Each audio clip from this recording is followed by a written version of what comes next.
enter the room. Good morning. My name is Dr. Laura Camila Pedrosa, GMC registration number 8099059. May I begin? Please proceed. Good morning. Good morning, doctor. Good morning. I'm Dr. Pedrosa. I'm one of the doctors here in the surgery. Can I just confirm your full name, please? I'm Darlene Litterman. Mrs. Learman, can I please confirm your date of birth? I'm 35 years and I'm not a Mrs. yet. Okay. Is it okay if I call you Darlene? Yeah, that's great. Yeah. Okay. So I have here in my notes, Darlene, that you came because you have a rash. Is that correct? Yeah, it's there on my leg and my arm. It looks terrible. Okay, I see. Can you confirm just which leg and which arm? It's there on both. Both your arms and both your legs, yes? Yeah. Okay, and when did these rash started? It started like 6 weeks ago. Okay, and can you describe for me a bit of how the rash looked like? Like, for example, what color is it? It looks like little red with white patches. Okay, and is it like bumps or is more flat? How would you describe the shape? I don't know, I think it looks a little scaly. Scaly. Okay. And do you have multiple scaly red dots, or is just one in each part? Yeah, I would say it's kind of multiple. Yeah. Multiple. Okay. And so it started 6 weeks ago, but can you tell me a bit of how has it changed? Well, it started on my knees and elbows, and it's been growing since. I mean, it's so aggressive that even after I've tried all the creams from the pharmacy, it is just not reducing, doctor. I don't even know what it is. Okay, I see. I'm sorry to hear this. And does it itch? Yeah, it does. It gets a little sore as well. Okay. And does it hurt? Not really, but it does kind of bleed when I scratch off the scales sometimes. Mm-hmm. Okay, thank you for sharing that. Apart from bleeding, have you seen anything coming out from it? Like, for example, some poos? No, doctor. No. Okay. And what about the skin around these lesions? Is it like the skin is red and inflamed? No, I wouldn't say that. Okay. Have you feel any fever? No, doctor. No fever. Okay. Have you had any headaches? No, doctor. Okay. Any difficulty breathing? No. No. Okay. Have you had any urinary symptoms? No, not really. Not really. Okay. And before this rash appear, did you have any fever or flu symptoms? No, doctor. No. Okay. Did you travel recently before having this rash? No, doctor. I've been around. I didn't even travel. Okay, I see. Thank you for sharing this information. And Darlene, do you suffer from any medical conditions? No, doctor. I've actually been pretty fit. That's good to hear. So do you take any medications, including over the counter? Just these creams. Which creams have you applied? Can you tell me a bit more about it? They call emollients, and sometimes this petroleum jelly. Okay, and you say they haven't helped you at all? Not at all. Okay. And Are you allergic to any medications or food? Not that I know of. Okay, and in your family, is there any important conditions, for example, autoimmune diseases or skin conditions? I don't really know what this autoimmune means, but no skin condition that I know of. Okay, what I mean with autoimmune is maybe like arthritis or psoriasis, something that you've heard from any family members. No, doctor. No? Okay, that's good to hear. And what do you do for a living? I'm currently unemployed. You know, it's like a big source for my stress. I'm actively looking for a job currently. Okay, I'm really sorry to hear that. And so what I would like to do now, Darlene, is to examine you, if that's okay with you. So what I'm going to do is I'm going to take your vital signs, just your heart rate, blood pressure, saturation. 2 minutes remaining. Okay. And your respiratory rate. And then I'm going to specifically look at the rash in your body, if that's okay with you. Sure, doctor. Okay. Okay, so Darlene, thank you for letting me examine you. So I can see from the examination that you have some, as you described, some scaly patches that look a bit sore and inflamed. So because of the localization and how you describe they're very itchy, I'm considering that you might have something called a psoriasis. Have you ever heard of this? No, doctor. What is it?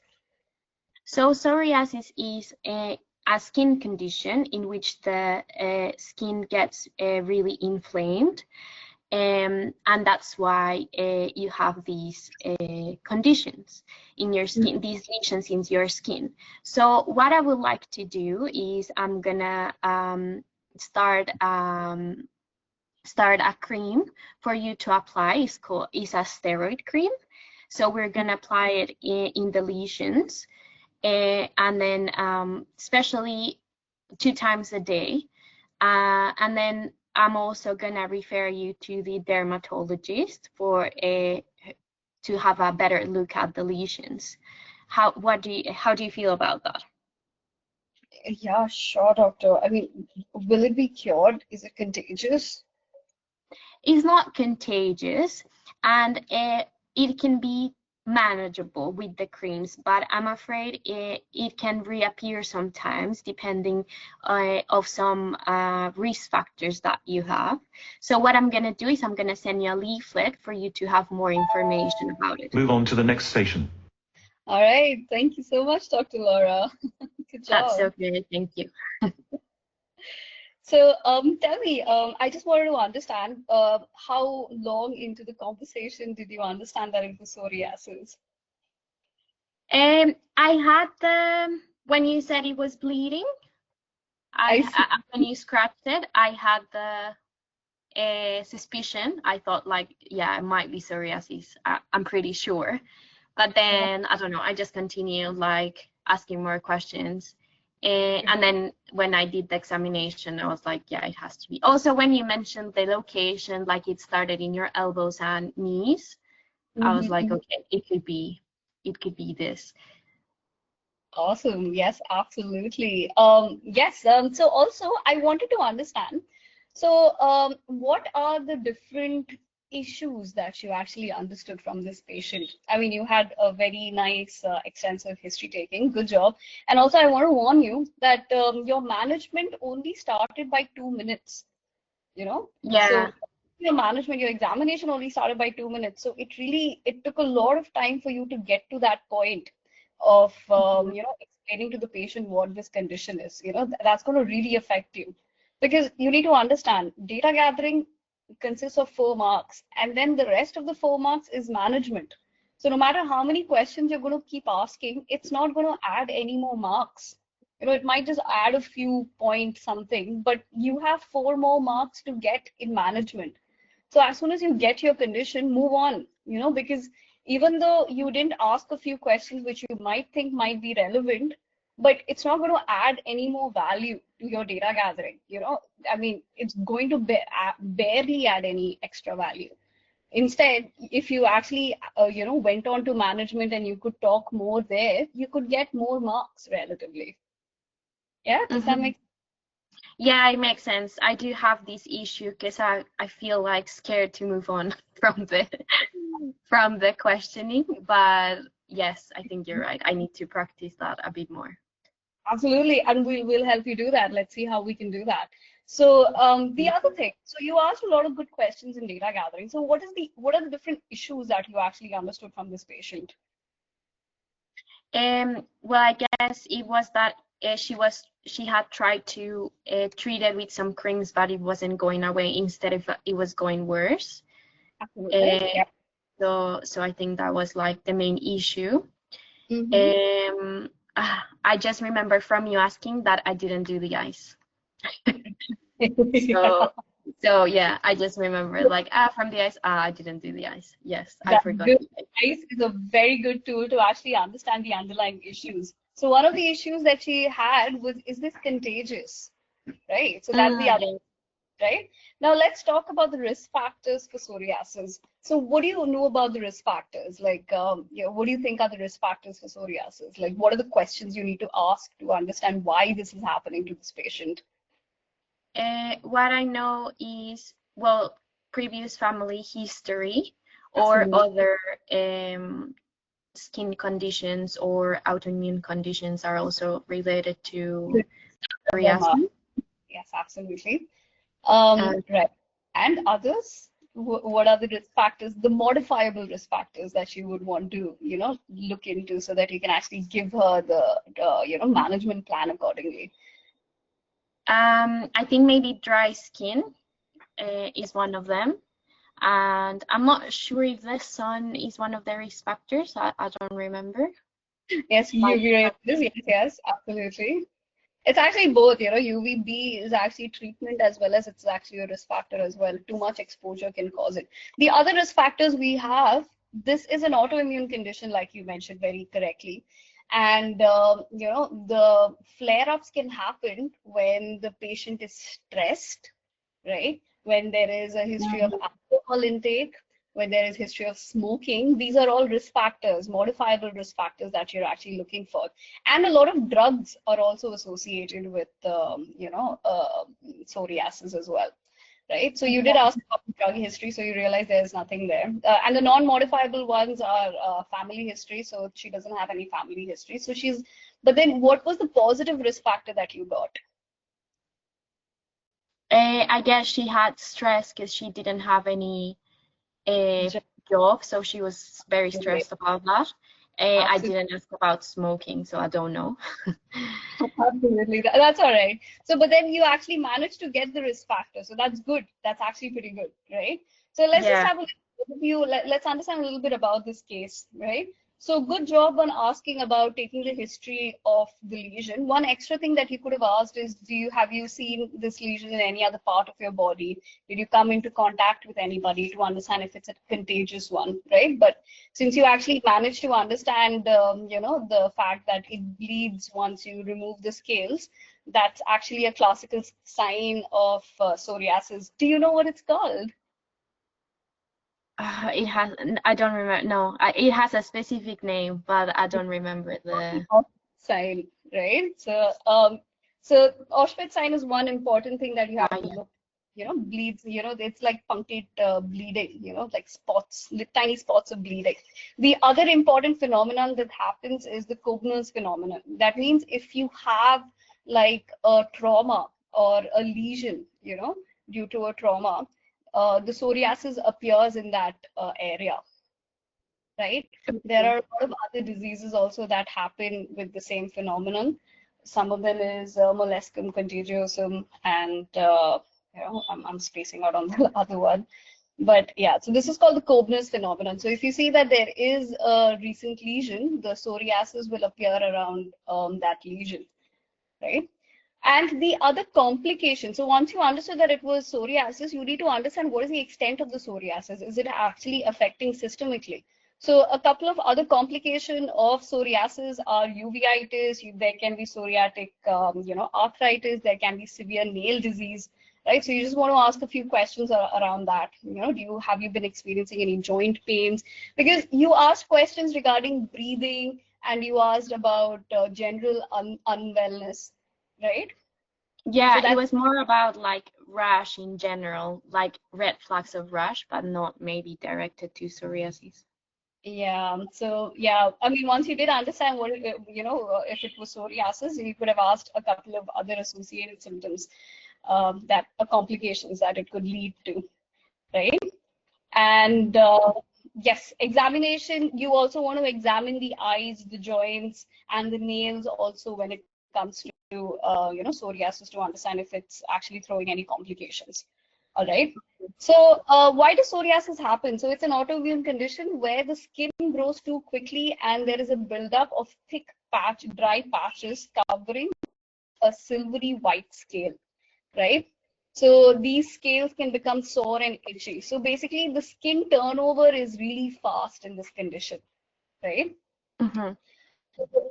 The other things, so the so the triggers can be stress, infection, certain drugs, UV light, and hormonal changes. So usually during puberty also a couple of people experience their flare-ups, right? But the interesting thing is during pregnancy, the flare-ups actually reduce, so you actually encounter very less incidences of psoriatic flare-ups. So is this condition curable? No, it's treatable, but not curable, right? Absolute. Good job. Yeah, it's treatable, but there is no known cure for it. Yeah, we can manage it. So good job. So how do we manage this? So so she was using a couple of emollients and then she realized that there is, it's not responding to that. But it definitely causes an aspect of dryness. So emollients is something that you need to actually advise them to continue to use, right? Mm-hmm. Yes. So these emollients are supposed to be first used before you actually go on to use the the other topical treatments like the steroids. So apply the emollients first, leave it on for 30 minutes before applying any other active treatment. So what are the other active treatments you can use? You can use topical steroids and also vitamin D preparation. Right? One of the other risk factors for psoriasis is vitamin D deficiency. The interesting thing about using vitamin D is you can only use it less than 30% of your entire total body surface area. Otherwise, it causes the other complication where vitamin D will go into excess and you might have hypercalcemia. So the way to use vitamin D is also a strict instruction that you need to give them, that you can't keep applying it in the same area. Don't apply it at different times of the day. But it needs to be applied on a daily basis, different times of the day, and keep rotating the area a little bit. Okay. Right? And for certain problematic scales, you can actually use salicylic acid as well, right? So what are the other treatments? So this is for the treatment for the rash, right? What are the other treatments that you can actually offer?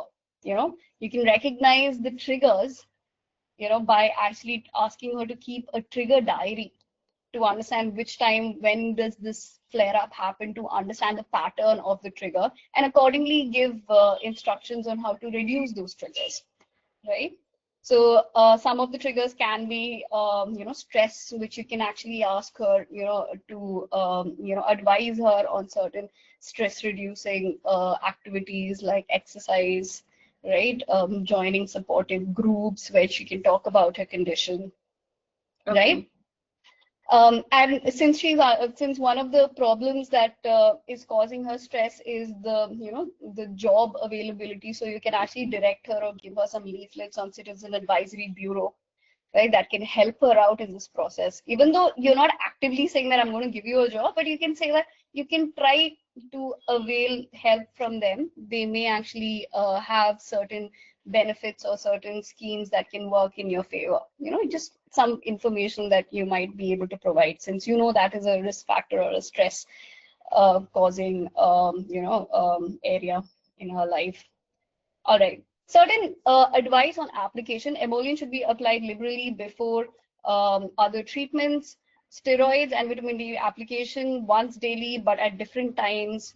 Try to apply it at different times to avoid chemical inactivation, stop corticosteroids once skin, the lesion of the skin clears and or it is nearly cleared, or Yeah. if they've used it for a duration of 8 weeks. So whenever you're using steroids, you need to give it like a steroid-free break, right? And then you can reuse it. So the steroid-free break, usually after using for 8 weeks, you give a break of 4 weeks, right? So the steroids which are usually used are potent steroids, but if you're using very potent steroids, then it goes for 4 weeks and a break for another 4 weeks. All right? All right. So now if there is a resistant case, so these are all treatments that are offered in the GP itself. Right. So now if there are resistant cases or if it's actually evolved into a complication, that's when we refer to the, the specialist. Right. So these are treatments that can actually be offered at GP itself. Right. So if they want to give other specialized treatment like phototherapy, right, if they have developed into complications, that's when you have to start, referring them to the specialists. But in the meantime, you can ask them to look out for signs, complication signs, so that, as soon as they feel that it's gone into a complication where there might be a superadded infection, like a secondary infection on the lesion, or if it, if they've developed a psoriatic arthritis, uveitis, right, any skin, nail changes, then, to come back to the GP as soon as possible, seek medical help so that you can make that referral, right? So always think about safety netting, what should you tell the patient to look out for, right? So whenever you have a patient in your practice and, you have to think about what all information have I equipped this patient with in order for them to realize what to look out for. So always think along those lines, right? And then finally, follow up and leaflets and pamphlets, right? Okay, so let's quickly look at your performance on, how well you took this case. So I just wanted to give you that extra information on, the management. So date of birth. So if specifically in your candidate information they've mentioned date of birth, then use that, because anyway you have been given the information on the age. So this is the information that you have. So you can just liberally ask what's, could you mention your full name, age, right? But if you've been given date of birth, usually for telephone conversations you'll be given date of birth. So if you've actually been given date of birth, then ask for date of birth. Okay, thanks. Okay, so yes, so confirm full name and age. So good job on that. Definitely ask for full name. Ask for the onset, duration, progression of the rash, any similar lesions on any other part of the body. Inquire about previous episodes, sites, and appearance change. Ask about exact location, size, shape, distribution of the lesion. Right. So it was very nice the way you asked, it was like a conversation, like, can you tell me a little bit more? But always try to start with an open question. This is something that I realized you didn't do. So when you start with an open question, like, could you tell me a little bit more about the rash? Could you describe it for me? So it's like an open question where they will be able to express, their most pressing concern. Right. So that way you're ticking off different aspects from the Socrates. Instead of actually asking them, they are offering that information to you. So always try to ask whenever you start with a a round of questioning. Try to ask an open question, right? Okay. Yes, that's something that you can that will really help you, especially when it comes to time. So you'll be saving a lot of time by doing that. Assess associated symptoms, pain, itching, scales, bleeding, eye symptoms, nail changes, joint symptoms. So I'll give you a partial for this. I won't give you an entire marks because these are all the other complications that you need to look out for, right? Explore aggravating, precipitating factors. Discuss the treatments tried. So I'll give you partial for that because again, precipitating, aggravating factors, you didn't ask all of it, right? So you asked about history. Stress, you managed to get it out of me, but alcohol and smoking is also important here, right? Yeah. Oh, I think I've given a separate point for alcohol and smoking. Yeah. So yeah, that's all right. I think this checks out. Aggravating precipitating, yeah. Check past medical history, allergy history, and family history. So good job there. Perform a general physical examination, including vitals. Partially covered, screen for triggers such as stress, infection. You did ask about any viral infection. Some of the times it does start with a viral infection. So usually these kind of types, they occur in children when it starts with a viral infection. Medication, new skin lesion, new skin care products, a couple of things that you could have asked. Explore impact, so psychosocial and physical impact, stress, how is this affecting your life? That's a good question, right? Mood changes, effect on daily life. Examine the lesion, examine nails, joints, eye signs of complications, right? Missed points were smoking history, alcohol history, and eyes. But I think your data gathering was pretty good. All right. So management. Explain the diagnosis of psoriasis in clear, non-technical language. Good job there. Reassure the patient that psoriasis is not contagious, because that was one of her concerns, right? Like, I'm concerned about whether or not it's contagious. So yeah, either get that with the conversation, or you can actually employ ICE in order to understand what exactly is her main concern, right? And what is she expecting out of this, consultation today. Provide written information and resources about psoriasis. Yeah, you did that. Partially covered. Offer symptomatic treatments such as emollients, topical, potent topical corticosteroids, vitamin D preparations, topical salicylic acid. So you have to tell her to continue using the emollients that she's using, right? So it has to be used liberally. Advise on application of emollients before other treatments of steroids and vitamin D preparation once daily at different times. Discuss risk factors such as genetic, immune system disorders, infection, stress, obesity, smoking, alcohol, vitamin D deficiency, medication, weather, hormonal change, right? So these are the other lifestyle advice you can actually offer her. Since this is something that cannot be treated, it can, cause flare-ups due to different conditions. And you can mention the conditions and how you can avoid this flare-up, right? Advise vitamin D analogs, correct timing to avoid chemical inactivation. Provide lifestyle advice: quit smoking, limit alcohol, manage weight, reduce stress. Follow up in 4 weeks to assess treatment response. And finally, safety netting: contact GP if experiencing joint pain, swelling, inform about signs of severe psoriasis complications such as eye symptoms, infection signs, and nail changes. And finally, we have interpersonal skills.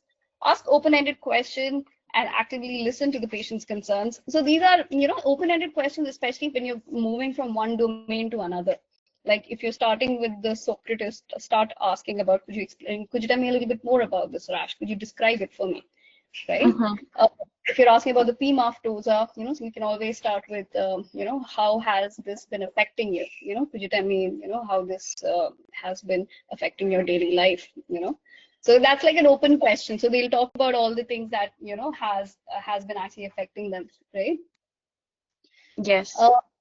Provide clear and empathetic explanation about the condition and its management. Partially covered, involve the patient in decision-making, ensuring they understand the treatment plan. So that's very important, because these are treatment plans that are offered in the GP, and also there is a way of how to use them, right? So you need to make sure that the patient understands. Offer psychological support, acknowledging the stress related to joblessness, right? Encourage lifestyle changes positively, provide resources and support when needed. Schedule a follow-up appointment to reassess the condition and, I'm so sorry, treatment efficacy. All right. To practice this case with AI, please visit TuringMedSchool.com.